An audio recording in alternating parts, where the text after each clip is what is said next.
The wait is over and we're back. The treble winners kick off Brendan Rodgers' second tenure at the club today, Laura. I'm Paul John Dykes. You, of course, are Laura Bradburn, and we're here to cover the game. Half an hour before the match, 15 minutes at half-time, half an hour after the game. A Celtic State of Mind will cover every single Celtic game this season. The team is out, Laura. Loads to discuss. What's the big surprises for you? I think the big surprise everybody will be talking about is obviously Hatate being relegated to the bench in place of my main man, David Turnbull. But the bull. Well, the thing is, I mean, I go on about it kind of tongue-in-cheek because people will remember back in the dark days of lockdown and when I first joined this podcast, they'll maybe remember I was very excited about what I saw from David Turnbull. There was comparisons made to a similar type of role that he could have played to Paul McStay, and although he's not a patch on Paul McStay as a player, there was a feeling I had certainly that he could play a similar type of role. He hasn't been on form anywhere near that form, especially last season, either through lack of opportunity or through other issues. But I've got to say, if you ignore last season completely and look at the pre-season only and what Brendan Rodgers has seen, Turnbull's earned his place in that team today. You could perhaps argue that it's not at the expense of Hatate, but it's certainly a talking point as well. The other talking point obviously being that the big Swede Karl Starfelt has immediately dropped to the bench on the return of Carter Vickers, and our new man Nawrocki has taken his place. So those are really the two big talking points I think about the lineup today. Without a doubt. And we'll go right through the team because obviously Haksabanovic and Bernabe have dropped out as well, not just out the starting 11, Laura, but out of the squad. And Brendan Rodgers spoke about this period of assessment whereby he's come in, he's got 6 games too, which were so kind of low-key and under the radar that it was difficult to get any kind of footage from them. We got the unique angle for the goals. That was about it for the second game. So he's had 6 games to assess the squad, both in Portugal, in Japan, over in Dublin, and then for James Forrest's testimonial the other night. And he's made these decisions, and we'll talk about them all because leading up to this game, it's been the topic of conversation throughout the pre-season. What is Brendan Rodgers' team going to look like? And that, I think, comes into maybe probably 3 different categories. The personnel, obviously, we're looking at the starting 11, the shape of the team, and also the style of the side as well. I mean, how's that going to change between Ange Postecoglou and Brendan Rodgers? So we've got loads to talk about. Thanks, everybody, for getting involved. We've got 300 joining us today. If you're wondering what the background music is, it's because there's a bit of a DJ party going on next door, which is my normal position and my normal venue for Celtic State of Mind broadcasts. I will be back in there at half-time, Laura. But in the meantime, I'm out at the bar. And you know what? We're going to start doing a show out here at the Acsom bar. It's currently a dry bar, but I'm going to invite people in. Feel free to bring a few beverages. And at the moment, I've got a couple of jerseys behind me. I want to talk about that just for a second before we get stuck into this team, Laura. We've started a new initiative. It's called Sell the Jerseys. As Celtic fans, we've always got loads of old shirts lying about the house, lying about your workplace, etc. And I know that in time, these jerseys have become really expensive. They've become commodity in recent times, Laura.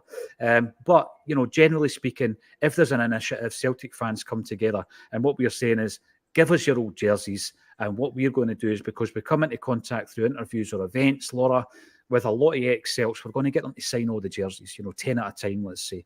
And once they've got maybe 20, 30 signatures on them, we're going to get them framed up. We'll pay for all the framing, and we're going to actually auction them off for wee Jamie Tierney, who is a 4-year-old Celtic fan from Fife who's going through a really hard time. The story and the fundraising link is underneath this video. If you want to give us your jerseys, you can drop them off at the studio. You can meet us up at the park on a Monday morning. You can come to one of our live events. You can drop them into the penalty spot. You can do all these things. We'll gather them up. We'll get them framed up. And this one here was actually provided to us by Jerry Taylor, one of our newest recruits on Acsom, Laura, and it's fully signed by the Invincible team. Fully signed. You can't really see it on the screen. Beautiful gesture that arrived this morning. So just in case you're wondering what the jerseys are all about, we're going to keep that going all the way through the campaign, hopefully raise loads of money for the wee guy, Laura.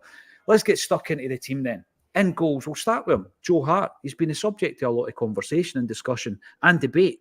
And just yesterday, we were talking about the fact, Brian, Jerry and myself, the fact that against Athletic Club and James Forrest's testimonial, Joe Hart didn't get any minutes. And I suggested yesterday, maybe he's seen enough in terms of Brendan Rodgers doing his assessment. He knows that he's his number one, but he wanted to have a look at the other two. And I'm glad to see, I've got to say, that Joe Hart starts today, because for me, there is no doubt he is far and away the number one, although I do still want another goalie. Where are you with Joe Hart at the moment in our goalkeeper situation? Yeah, before I start that, I just want to say I've noticed that my camera is making me look like I'm in the opening credits of Only Fools and Horses at the moment. It seems to be jumping about. I don't know if Give us a song, Laura. Give us a song. No, I'll leave that to Chaz and Dave. But if it is disturbing anybody, or if anybody's got any medical condition that means they can't watch it, let me know and I'll switch my camera off. Is it going to the beat of my background music from next door? Quite, because that would work perfectly.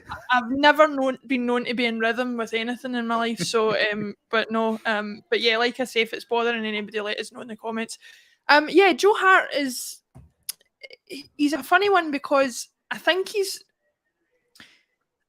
shown enough, in my opinion anyway, in the pre-season from what I've seen, to suggest that even if he's still got it to an extent for the start of this season, I wonder where he'll be at the end of the season in terms of potential decline and things like that. And I did wonder, I was at the game on Tuesday night, I did wonder whether this was Brendan sort of thinking, I'm going to go with Siegrist and see how we do. Siegrist didn't do anything particularly wrong on Tuesday night, but didn't pull off any amazing saves either. So I don't think necessarily stamped his place in the team ahead of anybody else. But I think Joe Hart's about as safe a pair of hands as we have. As long as he's not got the ball at his feet, I think he's absolutely fine. But I would still like to think that we're looking for a permanent replacement for him to hopefully come in before the season's before the transfer window closes, I should say, because I don't see him lasting the season and without a few major hiccups along the way, and those are things that we just can't really afford. As far as I'm aware, the Croatian goalkeeper that we were facing, that was nearly on his way to Fenerbahce, apparently that never went ahead either. So there's maybe Livakovic. Is it Livakovic, isn't it? Yeah, Livakovic. So there's maybe light at the end of that tunnel, but I think his weekly wages will be a sticking point. So who knows where we'll land, but I still think goalkeeping is a cause for concern for me, I would say. Yeah, I don't disagree with any of that, to be honest with you, Laura. I do think we're at a stage where we would be talking about Joe Hart anyway because of the contract situation, regardless of any kind of form. But one of the things we spoke about when Brendan came in is that change in style from playing out from the back. We will still be looking at a possession-based game plan, and that starts obviously from the back. But I've never known him to use the goalkeeper quite as much as Ange did. When you look at there's a heat map where you look at the amount of passing and thick red lines, and it gets thicker depending on how often a particular player passes the ball to another player on the park. And when you look at the two centre halves in Joe Hart over the last two seasons, Laura, it's they've completed more passes between the three of them than anybody else on the park throughout the two campaigns. So that was a feature of Joe Hart's game that he wasn't comfortable with. I mean, he's spoken about it. It's the reason his Man City career ended.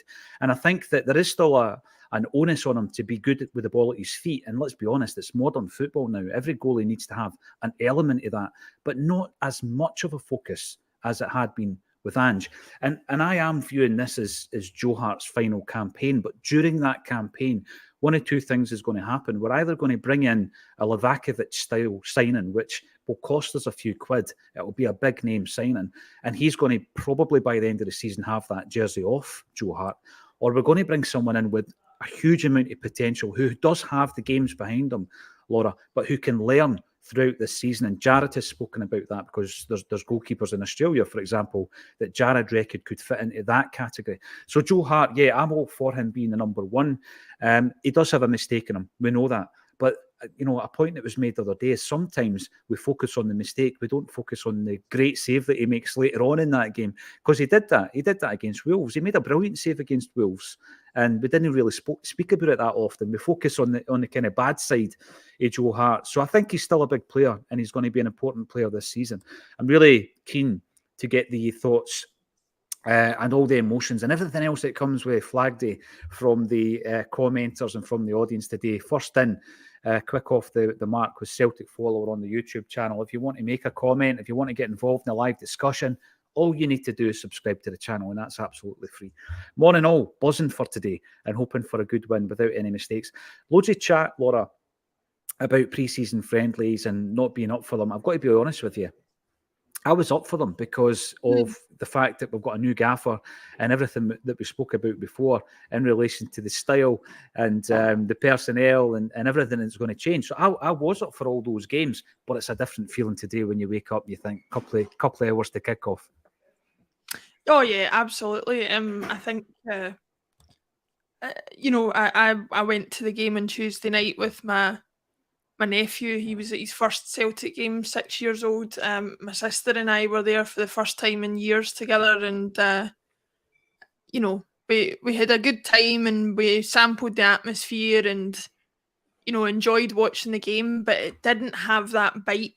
In fact, the only thing that had that bite was the kebab pie I was eating, which, by the way, recommended highly. It's been a while since I've been at kebab pie, right? Well, I mean, you Laura, can't find a mince pie for love nor money in Celtic Park. It's chicken tikka pies, kebab pies, macaroni pies. It's a veritable feast of pies. would you have a kebab pie on a buttered roll? Would you go as far to do that? Oh, listen, pile the carbs on top of the carbs, and I'm there. I'm absolutely all about it. But no, in all seriousness, I do think I have been enthused for the pre-season friendlies this season, perhaps more than any other, just because I want to see how Brendan's handling the handover. And but yeah, there's nothing quite like getting back into proper competitive action and seeing where we are at the end of the game today.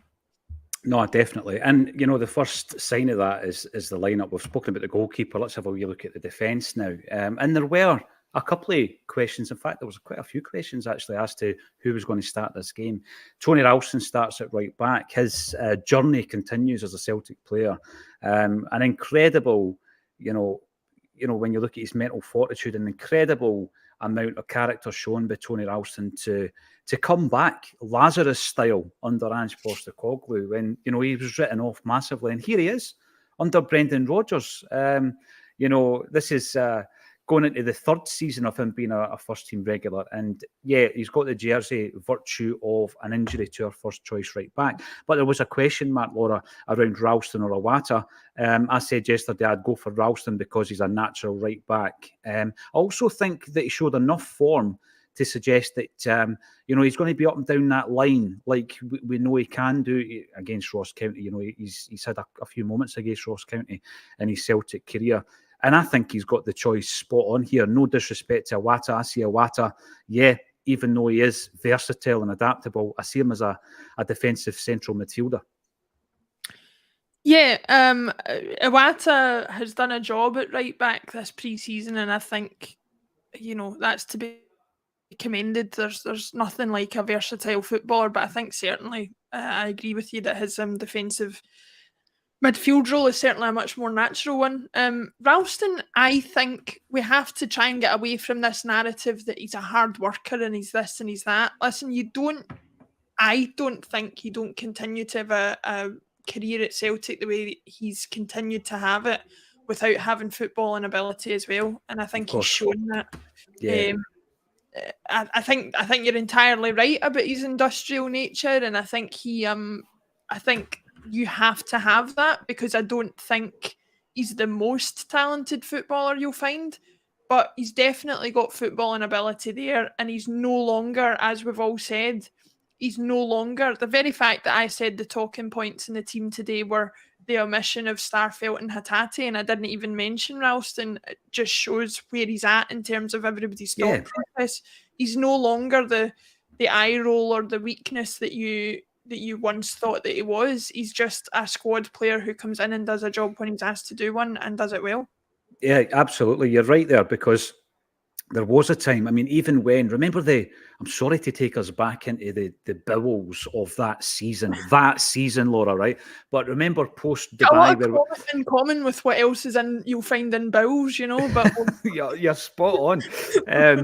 And there was the 2 games where we were basically struggling to put a first team out, and there was a few young guys playing and all this kind of thing. And Tony Ralston, even then people are questioning why he's playing. And it was like, well, we're kind of struggling to get 11 boys together here. Remember, Gavin Strachan was the manager for one of these games. That actually happened, Laura. I'm not making that up. But now, when you see Tony Ralston's name on the team sheet, you think, you know what Tony does? You know what he brings to the party? Yes, he does have limitations, and I get it. He does have limitations. But I think he brings a lot to this Celtic side. And let's not forget that, when he was introduced to Celtic and he was given that bumper deal in his early days as a teenager, it was Brendan Rodgers that showed that belief in him. And I think that there was maybe a couple of occasions where, looking back, Tony might look at that picture of Neymar and think, I wish I hadn't done that. Or maybe he thinks, I'm delighted I did that. Who knows? I'd love to ask him that question. But he's a right hard-working player. I think that he's going to be suited to the way that we use our fullbacks, Laura, because that was one of the big things for me, if we go back to the style and the shape of the Ange Postecoglou team versus the style of this team. And it was all around, are we going to be playing with the inverted fullbacks where they come inside, they play, centrally within the centre circle almost, and they link play up like that when we're in possession, when we're attacking? Or is Brendan Rodgers going to revert to that situation where often it would be Tierney down the left, and because Lustig was a wee bit less mobile down the right, Tierney would bomb down the left as an overlapping fullback, and then Lustig would, buddy in and make a back three, basically, whilst we were in possession. I think we're going to go for that kind of shape under Brennan from what I've seen so far. Yeah, I think it's very, very clear that he's got his own footballing philosophy that differs very much from Ange. And I think actually of all the players on the pitch, the fullbacks are going to suffer most from the change in system, because they've spent 2 years, completely rethinking the way they play the game in a lot of ways. Yeah. Greg Taylor has, possibly learned more in the last 2 years as a footballer than he learned in the previous 10 before that, in terms of changing the way that he operates.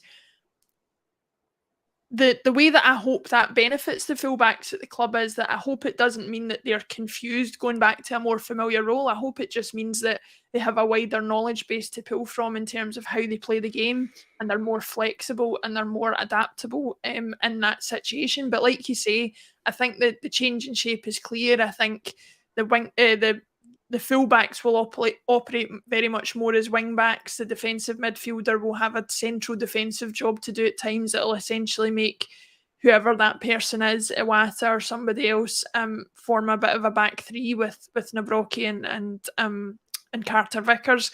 And to be honest, provide us a bit of solidity in those situations. But what I really like about that as well is people will think, because they see the lineup that's been essentially the same group of players for at least the last 18 months, if not 2 years, they'll think they've got our card marked. But they won't have, because a lot of the teams and managers that are playing just now, it's 7 years since Brendan Rodgers first came to the club. A lot of the players and managers will have changed in that time period, and won't have been facing Brendan Rodgers Celtic the first time round. So we've got a fresh approach that we can bring. The names on the sheet might be the same, but the team they're going to face is going to be very different. It's a great point, that, because people do think that you've got that instant success and that burst because you've got a new style, but then eventually some managers, some teams got used to it, Laura. And you're right in what you say. Even if Brendan was to revert back to how he played in year one during his first spell at the club, it would still take the teams a wee bit longer to adapt to that because the personnel, the management, everything's changed. I'm just reading a quote here from Callum McGregor on Brendan Rodgers. His level of detail and understanding of the game will benefit everyone. The hope is that everyone will improve and continue to improve. He's all about that, isn't he? Just margins of improvement. And when you get that across a group of players who are prepared to improve and listen and develop, and that's important, then it comes together. And I think I did say that when people were talking about this big question, are Celtic weaker than they were last year because of the fact that Jota left?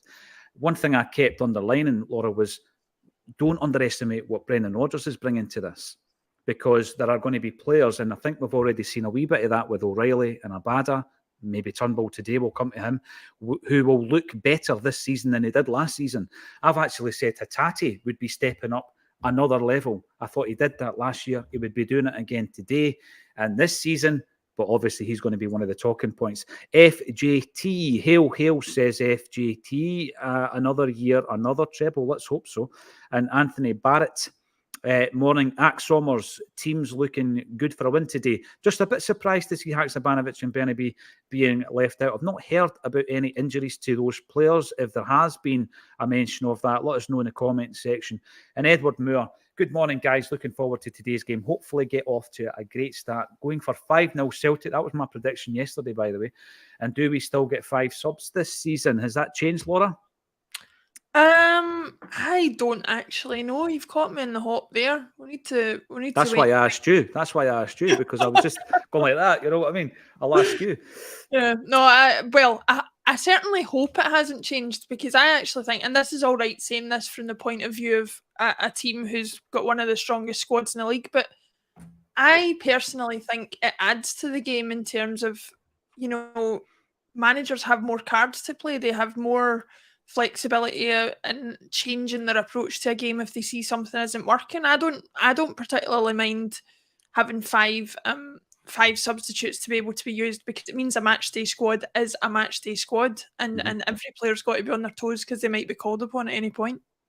Definitely. I mean, the other talking points, I guess, Carter Vickers came back into the side and just slotted in as if he had never been away.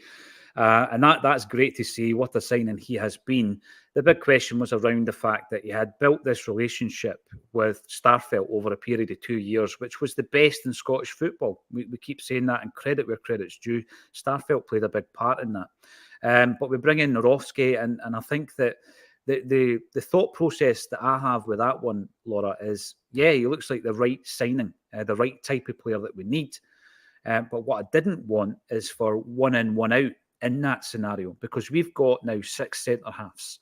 And I think there's question marks around all of them, except for the 3 that we've just mentioned. I think the other 3, whether or not they're going to be at the club, are they going to be loaned out? What's going to happen with Kobayashi? There's a lot of questions around that. But these guys, I don't think for me, there should be any necessity for any of them to move on. And I'd much rather have 3 strong centre-halves than, Nawrocki comes in and Starfelt goes out. There is a feeling, because I said yesterday, I think the starting 11 will tell us a lot about the future of Carl Starfelt. There are apparently a few clubs interested in him, Laura. I still feel that if he was to go, and I'm not hearing anything that's concrete, but if he was to go, Laura, I still think we need to bring in another centre-half. I mean, I think given that the other options behind that are Welsh and Kobayashi, I definitely think that's the case. We need another sort of semi-first choice centre-back, if you put it that way.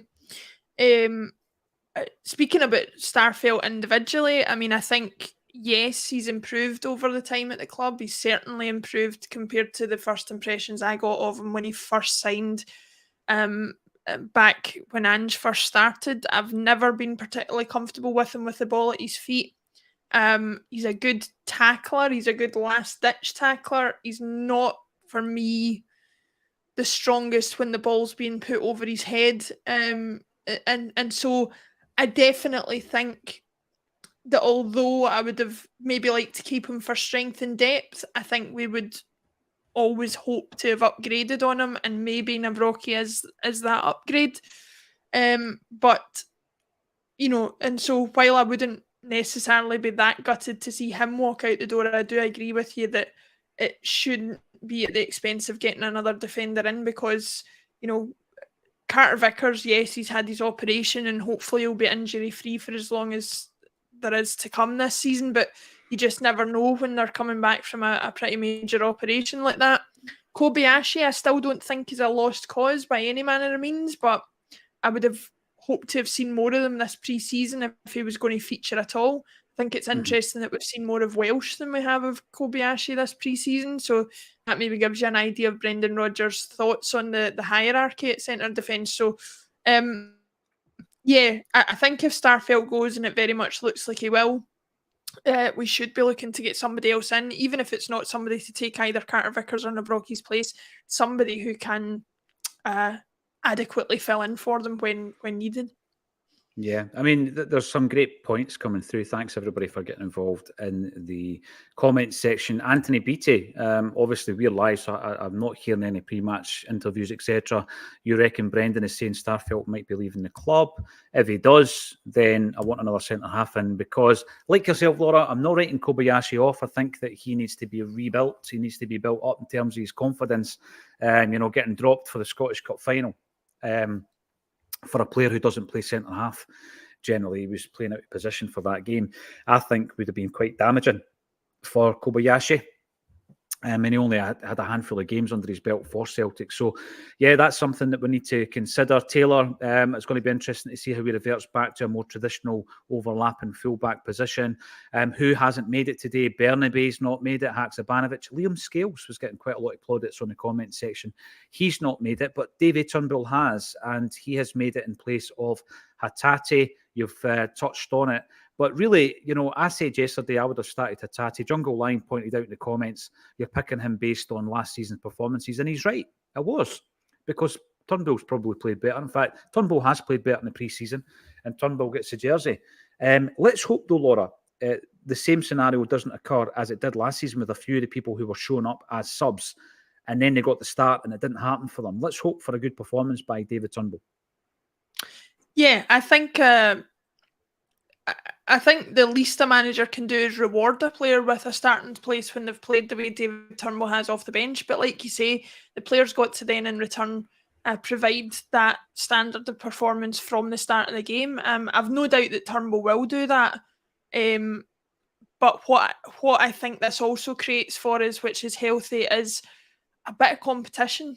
Nobody's untouchable in that starting 11, and nobody's above, getting dropped, and that'll have put the frighteners up a couple of players, I think. And what you hope from Hatate is that he's got the right attitude and fights to win his place back, and that will just raise the standard around the place. I've no doubt Hatate's got that attitude. So to have two players of the calibre of David Turnbull and Rio Hatate fighting it out for a place in the Celtic starting 11 is the type of competition you want in the squad, and the type of competition we were just talking about with the defenders.